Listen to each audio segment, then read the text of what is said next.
Islam itu tidak ada kekurangan. Kenapa hari ini ada ormas yang mengatakan membela Islam? Sebab kalau kita sudah mulai takut untuk menyatakan yang hak, nanti saudara-saudara muslim kita makin tertindas di negeri-negeri lain. Assalamualaikum warahmatullahi wabarakatuh. Waalaikumsalam. Salam sejahtera bagi panjenengan semua, para pemirsa Gantoko TV yang berbahagia. Tadi kita sudah melihat tayangan cuplikan antara Gus Miftah dan Habib Rizik ya, yang keduanya beliau mempunyai sisi pendapat yang satu, dan yang satunya lagi saling menyikapi tentang syiar dakwah mereka. Contohnya tadi yang satu mengatakan bahwa Islam itu tidak perlu dibela karena Islam itu sudah sempurna, dan yang satunya sebaik pun kenyataannya tetap kita harus berani berjuang untuk Islam, intinya gitu ya. Jangan cuma diam saja, intinya itu ya. Dan ini menjadi sebuah silih pendapatnya berbeda, akhirnya menjadi sebuah perdebatan. Ini kita akan meminta pendapat pada Ustadz Yudi yang juga sering dari panggung ke panggung, juga sering siaran kemana-mana, walaupun masih di lingkup daerah Yogyakarta dan Jawa Tengah gitu ya kan. Sudah ngisi di luar kota belum kan? Sudah. Oh sudah ya? Alhamdulillah juga sudah mengisi di luar kota juga. Monggo pendapat Kang Yudi. Assalamualaikum warahmatullahi wabarakatuh.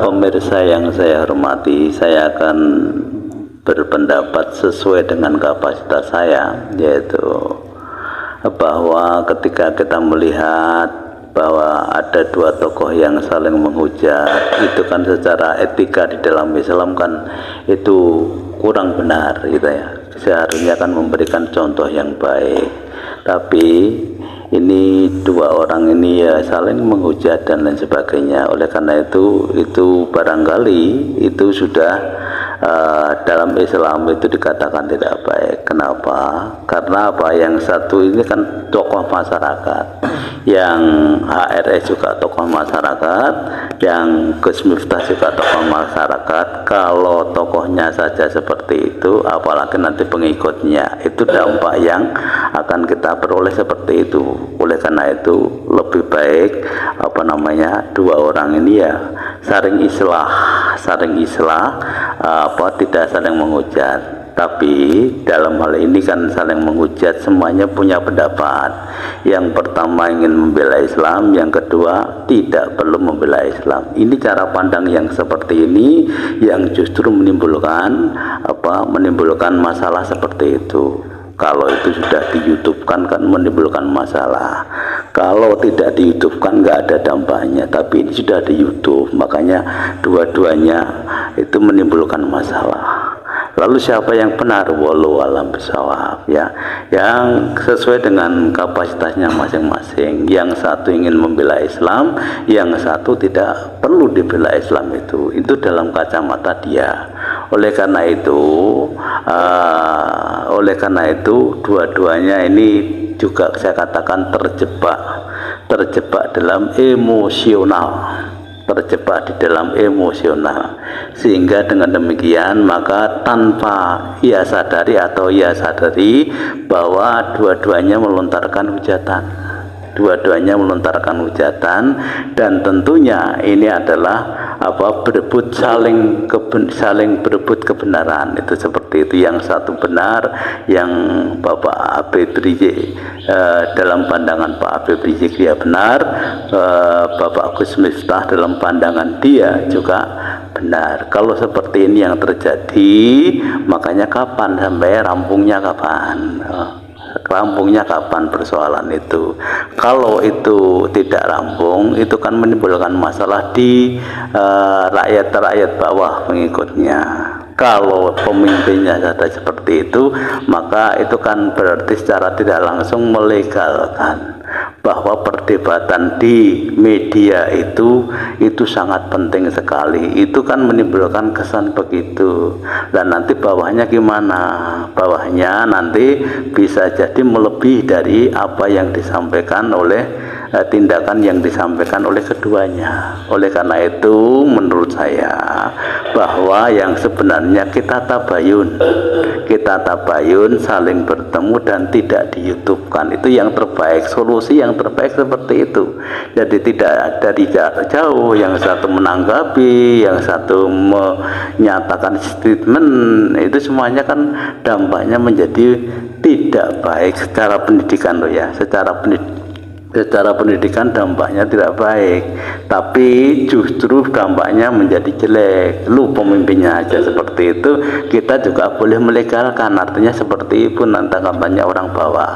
Oleh karena itu harapan kami ya bertabayun itu adalah bertemu secara fisik dan tidak dimediakan, itu seperti itu. Sehingga dengan demikian maka keduanya bisa saling memaafkan, keduanya bisa mencari solusi.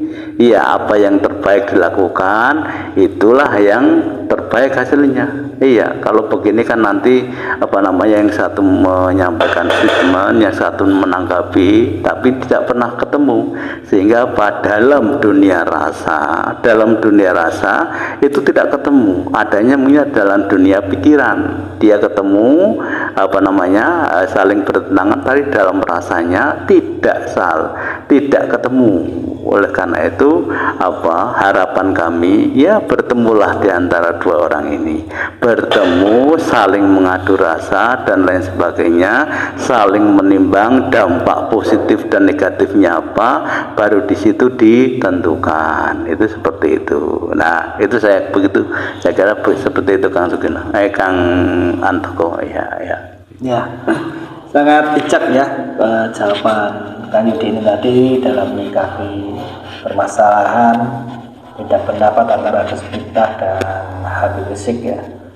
Jadi memang betul sekali sekarang sudah tanda-tanda akhir zaman ketika para ulama sudah saling berdebat, dan kita yang berjalan di dunia tarekat ini kita hanya menyikapi sewajarnya saja.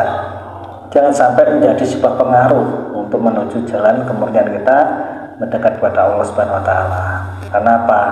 Kalau beliau berdua ini menyampaikan segala sesuatunya dengan kemurnian, yang satu membela umat Islam dan kemurniannya tanpa ada unsur politik di dalamnya, saya kira ini sangat mulia, bagus sekali. Sangat mulia.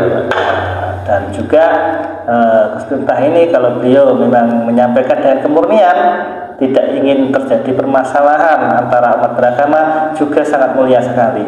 Dan saya harapkan, kami harapkan beliau berdua tujuannya lah dengan kemurnian, tidak ada unsur di dalam politik. Nah itu ya. Nah, monggo untuk Kang Agus mau nyikapi bagaimana ini? Ya, saya sih singkat aja ya Pak G.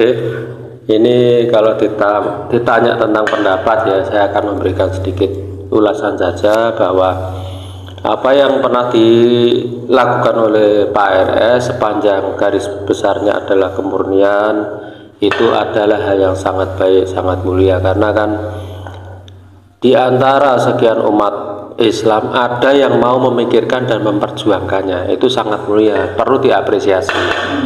Sepanjang kemurnian demi kemaslahatan umat itu dipegang, caranya juga bijaksana, terus juga dengan akhlak yang baik, tentunya gitu nggih Pak D. Ya. Terus dari sisi Gus Miftah sendiri, maksudnya Islam itu tidak perlu dibela. Kalau kacamata saya, bahwa mungkin yang dimaksud dari Gus Miftah itu agama Islam memang sudah besar, tapi di sini kan konteksnya dari Pak RS itu umatnya maksudnya. Tapi mungkin kalau namanya orang ngomongnya nggak pas sedikit ya, manusiawi bilangnya Islam. Nah ini kan Islam yang dimaksud itu dari keduanya beda persepsi, makanya tidak terjadi satu sinkronisasi. Makanya ya menurut saya juga sebetulnya yang satu mengingatkan bahwa tidak terlalu istilahnya ambisi dalam perjuangan gitu, Gus Miftah itu maksudnya kira-kira begitu, cuman ya kontaknya mungkin tidak bisa diterima karena belum ketemu. Seperti tadi Kang Zudi bilang bahwa perlu ketemu islah keduanya, dimufakatkan, ini loh yang harus dilakukan, dan nanti outputnya kalau sudah mufakat dikeluarkan untuk umat sehingga umat ini menjadi tidak bingung, Pak D. Ini kan kalau memang dilontarkan sepihak-sepihak itu umat yang tidak tahu persis akan kebingungan, loh ini sing bener sing di kan gitu. Nah ini kami juga mewakili semuanya bahwa artinya kami ingin mengharap bahwa suasana dunia itu menjadi tentram, maslahat, selamat, umat Islam juga tentram, selamat semuanya ya. Mohon para tokoh besar di masyarakat ini agar lebih bijaksana dalam menyelesaikan suatu permasalahan. Pendapat saya gitu, Pak D. Iya. Monggo. Mungkin ada pendapat dari Kang Dadan. Ya, terima kasih atas sedikit waktunya buat saya, Pak D. Ya, saya sendiri berusaha mensikapi dalam permasalahan ini, artinya kembali kepada diri pribadi masing-masing. Dalam arti Allah menurunkan umat ini ya bermacam-macam suku, bermacam-macam agama, mulai dari agama Yahudi, Nasrani, dan Islam sendiri. Tetapi guru saya yaitu Pak D. Guru Toko dan Romo Gus Ropik selalu mengajarkan arti Islam sendiri itu adalah selamat, sehingga baik agama apapun yang dapat membawa pemimpinnya ini membawa menuju keselamatan, itulah adalah Islam, baik itu Yahudi, Nasrani maupun Islam dan agama lainnya seperti Buddha, Hindu, dan Konghucu. Tapi Tayan sendiri itulah selamat. Sebab Allah menciptakan alam semesta ini khususnya manusia itu untuk sebagai khalifah, pengganti, dalam arti mengelola dunia bagaimana tercipta suasana yang harmoni di antara umatnya. Nah, di sini ada para guru kami mengajarkan bahwa ada hubungan, artinya hablum minanas, hablum minallah, dan hablum min alamin. Artinya tidak hanya kepada manusia dan kepada Allah, tetapi kepada seluruh alam semesta harus terjadi keharmonisan agar timbul ketentraman, kesejahteraan. Hanya itu yang bisa saya sampaikan, Pak D. Ya, terima kasih. Sebetulnya kalau menurut saya pribadi, kalau kita itu melakukan segala sesuatu itu dengan kemurnian, kita lebih banyak untuk istilahnya mahabbah pada diri sendiri, untuk selalu menimbulkan rasa kecintaan kepada Tuhan, sudah dia akan terjadi permasalahan antara umat, karena sesungguhnya segala sesuatu itu yang maha mengatur, maha mengetahuinya adalah Allah Subhanahu wa Ta'ala. Jadi tinggal bagaimana kita melaksanakannya sebagai umat manusia untuk selalu menerapkan tata krama budi pekerti, untuk menjadikan sebuah amalia-amalia yang justru ini akan lebih penting di dalam melakukan suatu peribadahan. Kalau ini terjadi sering perdebatan masalah ini dan itu, saya kira ini tidak akan menimbulkan suatu mahabbah, kecintaan kepada Allah. Justru yang ada adalah angkara murka di dalam diri dengan memandang sosok-sosok orang itu keluar dari ketuhanan, karena itu sudah memandang individu.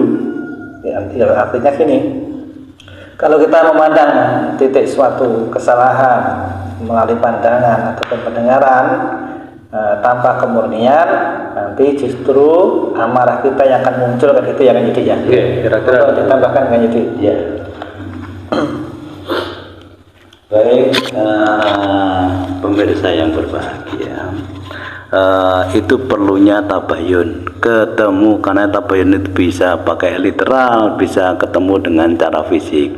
Yang ini yang pakai cara fisik yang belum pernah ketemu. Kalau dengan penuh dengan ketemu secara fisik, nanti akan berbeda cara bicaranya, ya, caranya akan beda. Karena apa? Memandang sesuatu itu adalah di belakangnya pasti ada Allah yang berkuasa. Kalau begitu, maka yang terjadi nanti tabayunnya adalah tabayun positif, yaitu penuh dengan kualitas-kualitas. Apa yang disebutnya, yaitu di belakang kita itu ada umat banyak, ada pengikut banyak. Kalau saja pemimpinnya begitu, nanti bagaimana umatnya? Itu yang terjadi akan seperti itu, pemikirannya akan seperti itu. Apa yang terjadi? Lah ini antara HRS dengan Gus Miftah ini kan di belakangnya kan banyak pengikut-pengikutnya, punya pengikutnya. Nanti kalau menonton tayangan itu, nanti pengikutnya pasti akan membela gurunya masing-masing. Sehingga dengan demikian maka perpecahan menjadi banyak sekali. Iya, karena apa? Dia tidak pernah bertemu secara fisik. Makanya bertemu secara fisik itu dalam rangka mengkualitaskan rasa kita belum ketemu. Saya kira dua orang itu rasanya belum ketemu, sehingga yang ketemu adalah emosinya. Karena apa? Karena bertemu dengan emosinya, maka nanti perkataan yang disampaikan dengan penuh emosi itu adanya bukan rahmat tapi hujatan saling menghujat. Itu yang terjadi. Oleh karena itu, maka perlu saya harapkan bertemulah secara tabayun secara fisik. Dengan bertabayun secara fisik, maka kejengkelan dalam hati kita nanti akan luntur. Karena apa? Kalau orang bertemu secara fisik dan bersalaman, maka kebencian itu akan segera luntur di dalam hati kita masing-masing. Kita kan belum pernah bersalaman, cobalah nanti bertemu secara fisik tabayun terus bersalaman, pasti tidak akan terjadi kebencian. Karena apa? Tangan itu punya magnet yang sangat besar, iya, dan itu berdampak kepada emosional kita. Iya, kalau kita bertemu bersalaman, insya Allah kebencian apapun itu saya kira akan luntur. Saya tadi menggurui Ustadz ini ya. Iya, ini hanya sekedar saran kok saya, hanya sekedar saran. Oleh karena itu, maka kedepannya supaya tidak berlarut-larut. Karena apa? Karena masing-masing membawa pengikut umatnya, membawa pengikut yang banyak, ya, supaya tingkah laku kita itu akan disoroti masyarakat, ya. Kalau tingkah laku kita disoroti masyarakat, yang namanya masyarakat itu kan melihat kan bukan pada kebanyakan kan bukan hal yang ini benar, ini salah dan lain sebagainya, tapi pengikut itu akan melihat ini adalah tokoh saya, ini adalah tokoh saya, sehingga dengan demikian maka dia tidak akan pernah jernih untuk menilai sesuatu. Iya, dia hanya menilai tokoh saya kok dihujat, atau tokoh saya kok menghujat dan lain sebagainya. Makanya orang yang tidak tahu, pengikut yang tidak cerdas, kurang cerdas, dia akan mengikuti apa yang disampaikan pemimpinnya. Itu seperti itu. Oleh karena itu, maka untuk menghilangkan hal itu, bertabayunlah secara fisik. Bertabayun secara fisik, sehingga dengan demikian kalau bertabayun secara fisik lalu bersalaman baru boleh melontarkan sesuatu. Karena apa? Di situ telah terkikis rasa dendam kita. Sesuatu yang dibicarakan dengan emosional biasanya tidak akan pernah cerah, cara berpikirnya tidak akan pernah cerah. Yang berpikir, yang berjalan adalah nafsu. Kalau sesuatu berjalan dengan nafsu itu biasanya kata-katanya adalah kata-kata yang tidak merahmati, tapi kata-kata yang penuh hujatan dan lain sebagainya. Oleh karena itu, ya, harapan kami, ya, orang kecil bertabayunlah secara fisik, sehingga dengan demikian maka masalah itu akan menjadi selesai, gitu ya.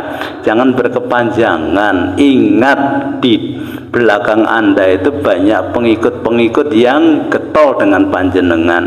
Apapun yang jenengan lakukan itu biasanya akan diikuti oleh pengikutnya. Lu pemimpinnya saja begitu, saya juga begitu. Saya membela guru saya, saya membela guru saya. Akhirnya apa? Orang yang tidak tahu menjadi breng, nanti akan menghujat saling kebencian. Nah, itu yang tidak bagus. Oleh karena itu, harapan kami segeralah bertabayun secara fisik. Ya, dengan demikian akan menghilangkan rasa ego, karena semua itu berjalan di atas ego. Saya lihat dua-duanya berjalan di atas ego, itu seperti itu. Sehingga dengan demikian apa? Kata-katanya penuh dengan saling menghujat dan merasa benar sendiri-sendiri. Nah, kalau begitu kapan selesainya? Bangsa ini menjadi tentram kapan? Kan begitu. Akhirnya begitu. Oleh karena itu harapan kami yang terakhir, bertemulah secara tabayun, secara fisik, tidak hanya lewat audio visual, tidak hanya lewat itu ya, sehingga dengan demikian bisa dirembuk, dan nanti yang keluar dari perkataan itu perkataan yang merahmati, saling merahmati, itulah yang justru akan mendatangkan rahmat Allah. Kan di situ itu kalau hal yang seperti ini yang keluar adalah hujatan, maka rahmat Allah tidak akan pernah turun. Itu iya, justru yang akan turun itu sebaliknya. Iya, mudah-mudahan dua-duanya, Gus Miftah maupun Habib Rizik, ya semuanya dirahmati oleh Allah. Harapan kami begitu ya. Terima kasih, hanya itu mungkin yang bisa saya sampaikan. Saya kira ini tadi kita sudah panjang lebar di dalam membahas ini ya. Dan marilah kita sama-sama mulai dari sekarang kita berfokus untuk meningkatkan mahabbah kita, kecintaan kepada Allah Subhanahu wa taala, dengan jalan apa? Dengan jalan musyahadah. Kita harus mengerti bahwa kita sebagai umat manusia itu adalah dalam persaksian. Bagaimana cara menyaksikan Tuhan kita, dan kita pun dipersaksikan oleh Tuhan kita. Jadi setiap gerak-gerik, tingkah laku, perbuatan kita diawasi oleh Allah yang Maha Mengawasi.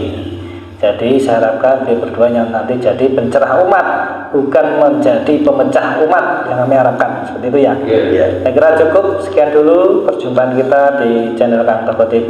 Kami hanya orang-orang kecil yang mencoba untuk belajar baik, mengajak untuk selalu berpegang teguh dengan tata krama budi pekerti di dalam menjalin kehidupan berkeluarga, bersosial, lingkungan masyarakat, dan bernegara. Seperti itu. Terima kasih. Ada kurang lebihnya mohon maaf. Saya menghormati Rahayu. Assalamualaikum warahmatullahi wabarakatuh. Awak dhewe isih dipikir para leluhur, mulai padha-padha ngawur, tetep obah nganggo budi pekerti luhur. Zaman bingung, negarane dadi wong bingung. Para pemimpin wis golek untung, rakyat wis padha